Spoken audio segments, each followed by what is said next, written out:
নড়াইলের গোপীনাথপুর গ্রামের কামনা ইসলাম শৈশব থেকেই স্বপ্ন ছিল শিক্ষক হওয়ার, কিন্তু 3বার প্রাথমিক বিদ্যালয়ে সহকারী শিক্ষক পদে পরীক্ষা দিয়ে পাশ করলেও চাকরি হয়নি তার। পরে মাত্র 3 জন শিক্ষার্থী নিয়ে বিনা বেতনে শুরু করেন কামনা শিশু সেন্টার।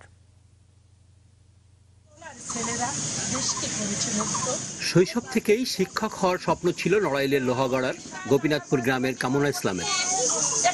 3বার প্রাথমিক বিদ্যালয়ে সহকারী শিক্ষক পদে পরীক্ষা দিয়ে পাশ করলেও চাকরি হয়নি তার। কিছুদিন বেসরকারি স্কুলে শিক্ষকতা করেন, পরে সেই চাকরি ছেড়ে বেদেপল্লীর মাত্র 3 জন শিক্ষার্থী নিয়ে বিনা বেতনে শুরু করেন কামনা শিশু সেন্টার। বর্তমানে তার স্কুলে শিক্ষার্থীর সংখ্যা 65 জন। সমাজে বৈষম্যটা দূর হোক, নিরক্ষর মুক্ত বাংলাদেশ গড়ে তুলব, সকল শিশুদের বাংলাদেশের সুনাগরিক হয়ে গড়ে উঠতে পারে, শিক্ষার আলো যাতে সবার মুখ উজ্জ্বল করতে পারে, আমার লক্ষ্য এবং উদ্দেশ্য তাই। বিনা বেতনে শিশুদের পড়াতে পেরে খুশি অভিভাবকরা। নিজের টিউশনির টাকা আর স্থানীয়দের সাহায্যে চলছে কামনার স্কুল।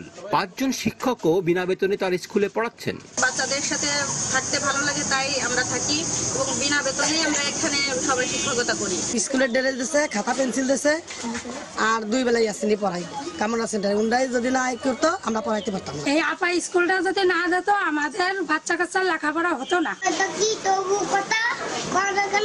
কামনার এমন উদ্যোগকে সাধুবাদ জানান উপজেলা প্রাথমিক শিক্ষা কর্মকর্তা ও উপজেলা নির্বাহী কর্মকর্তা। বিদ্যমান ব্যক্তিরা যদি তার এই কার্যক্রমে এগিয়ে আসেন তাহলে তার স্কুলটি আরো ভালোভাবে এগিয়ে যাবে এবং সমাজে শিক্ষার আলো ছড়াবে। এই শিক্ষা প্রতিষ্ঠানকে যদি সরকারি কোনো সহযোগিতা দেওয়ার ক্ষেত্রে যে কোনো সুযোগ থাকে আমি সর্বোচ্চ চেষ্টা করব তাদেরকে সহযোগিতা করার জন্য।